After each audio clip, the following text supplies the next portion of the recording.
ನಮಸ್ಕಾರ ಸ್ನೇಹಿತರೆ. ಆ, ಏನು ನಿನ್ನೆ ಒಂದು ಹೈಕೋರ್ಟ್ಗೆ ಸಂಬಂಧಪಟ್ಟಿದ್ದು ಬೈಕ್ ಟ್ಯಾಕ್ಸಿಗೆ ಸಂಬಂಧಪಟ್ಟದ್ದೊಂದು ವಾದ ವಿವಾದಗಳು ಚೆನ್ನಾಗೇ ನಡೆದಿದೆ.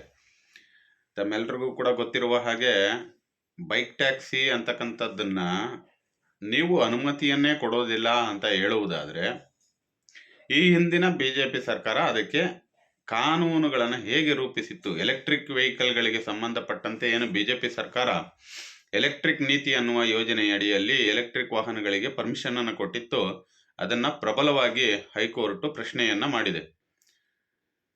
ವಿಚಾರ ಗಂಭೀರವಾಗಿರ್ತದೆ. ಒಂದು ವರ್ಗವನ್ನ ತುಳಿದು ರಾಜಕಾರಣಿಗಳು ಹೇಗೆಲ್ಲ ಮುಂದೆ ಬರ್ತಾರೆ ಅನ್ನೋದಕ್ಕೆ ಇದು ಒಂದು ಕೂಡ ನಿದರ್ಶನ ಆಗಬಹುದು.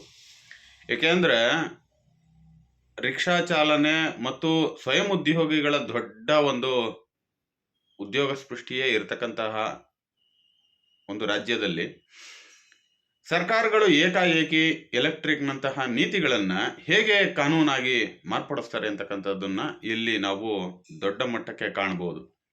ಇದನ್ನ ದೊಡ್ಡ ಮಟ್ಟಕ್ಕೆ ಪ್ರಶ್ನೆ ಮಾಡಿದೆ. ಅದಕ್ಕೆ ಸರ್ಕಾರದಿಂದ ಅಡ್ವೊಕೇಟ್ ಜನರಲ್ ಆದ ಶಶಿಕಿರಣ್ ಶೆಟ್ಟಿ ಅವರು ಕೂಡ ಪ್ರಬಲವಾಗಿ ವಾದ ಮಂಡನೆಯನ್ನ ಮಾಡಿದ್ದಾರೆ.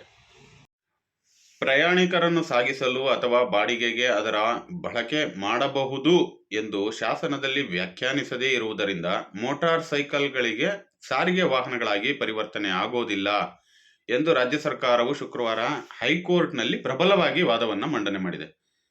ನಾವು ಕೂಡ ಅವತ್ತಿಂದ ಅದನ್ನೇ ಅಲ್ವಾ ಹೇಳ್ತಿರೋದು. ಮೋಟಾರ್ ವೆಹಿಕಲ್ ಆಕ್ಟ್ ನಲ್ಲಿ ದ್ವಿಚಕ್ರ ವಾಹನಗಳಿಗೆ ಸಾರಿಗೆ ಸೇವೆಯನ್ನ ಕೊಡೋದಕ್ಕೆ ಬರೋದೇ ಇಲ್ಲ. ಆಗಿದ್ದೂ ಕೂಡ ಈ ಕಂಪನಿಗಳು ಅಂದ್ರೆ ತನ್ನ ಬಂಡವಾಳವನ್ನ ಇಟ್ಕೊಂಡು ಆನ್ಲೈನ್ ಅನ್ನ ಬಳಕೆ ಮಾಡಿಕೊಂಡು ತಂತ್ರಜ್ಞಾನವನ್ನ ಬಳಕೆ ಮಾಡಿಕೊಂಡು ನಾವು ದೊಡ್ಡ ಶೂರರು ವೀರರು, ನಿಮ್ಮಿಂದಲೇ ಇಡೀ ವ್ಯವಸ್ಥೆಯ ಬದಲಾವಣೆ ಆಗುತ್ತೆ ಅನ್ನುವಷ್ಟು ಮಟ್ಟಕ್ಕೆ ಇವ್ರುಗಳು ಬೆಳೀತಾರೆ ಅಂದ್ರೆ ಅದಕ್ಕೆ ಈ ದೇಶದ ಕಾನೂನಿನಲ್ಲಿ ಅವಕಾಶಗಳಿರಲ್ಲ ಅನ್ನೋದಕ್ಕೆ ಈ ಒಂದು ವಾಕ್ಯವು ಕೂಡ ದೊಡ್ಡ ಮಟ್ಟಕ್ಕೆ ನಮಗೆ ಒಂದು ರೀತಿಯಾಗಿ ಆಟೋ ರಿಕ್ಷಾ ಚಾಲಕರು ಮತ್ತು ಕ್ಯಾಬ್ ಚಾಲಕರುಗಳಿಗೆ ನೆಮ್ಮದಿಯನ್ನು ಕೊಡುವಂತಹ ವ್ಯಾಖ್ಯಾನವಾಗುತ್ತೆ.